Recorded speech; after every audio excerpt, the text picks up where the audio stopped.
دیارلسم سپارہ دیارلسم رکو سورہ ابراہیم اولنائی رکو دیارلسم سپارہ دیارلسم رکو سورہ ابراہیم اولنائی رکو بسم اللہ الرحمن الرحیم الف لام را کتاب انزلناه الیک دا کتاب د چمونږ تا طرف ته نازل کړی لتخرج الناس من الظلمات الى النور چې ته خلق راو باسې د کفر تیارونه اسلام رڼا ته باذن ربهم د خپل رب په حکم سره الى صراط العزیز الحمید لارې د اغزاد طرف ته چې عزت وال او ټولو صفتونو وال دی الله الذي الله غذات له دلرد ما فی السماوات و ما فی الارض سچ په اسمانونو کې دی او سچ په ځمکو کې دی وویل للکافرین من عذاب شدید او هلاکت د کافرانو د پاره د سخت عذاب الذين اغ خلق یستحبون الحیات الدنیا علی الاخره چې خوښوي دنیا ژوند په مقابل د آخرت ویصدون عن سبیل الله الله لارې نه منع کول کوي ویبغون عوجا او دوی د الله لار کږه غواړي اولئک فی ضلال بعید دکه خلق د لرې په ګمراهۍ کې دي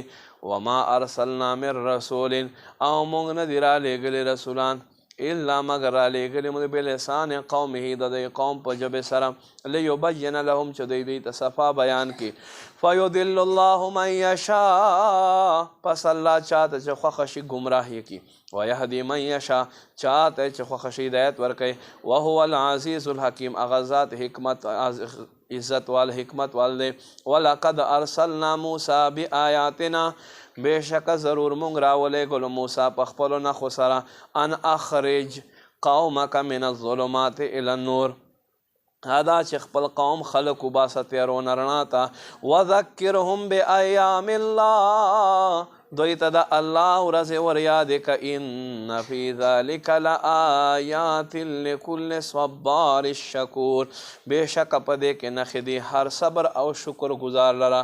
وإذ قال موسی لقومه یاد کړئ چې وویې موسی خپل قوم ته اذکروا نعمت الله علیکم یاد کړئ د الله هغه نعمتونه چې په تاسو یې کړي اذ انجاکم من آل فرعون یاد کړئ چې تاسو ته نجات درکړی فرعون والو نه یسومونکم سوء العذاب چې تاسو ته به سزا درکوله په سخت وهلو سره ویذبحون ابناءکم ستاسو زامن بیا قتل کول ویستحیون نساءکم ستاسو لوڼه بیا ژوندی پرېښودلې وفي ذلکم بلاء من ربکم عظیم او په دې کې ستاسو رب له جانبه تاسو ته لوی امتحانو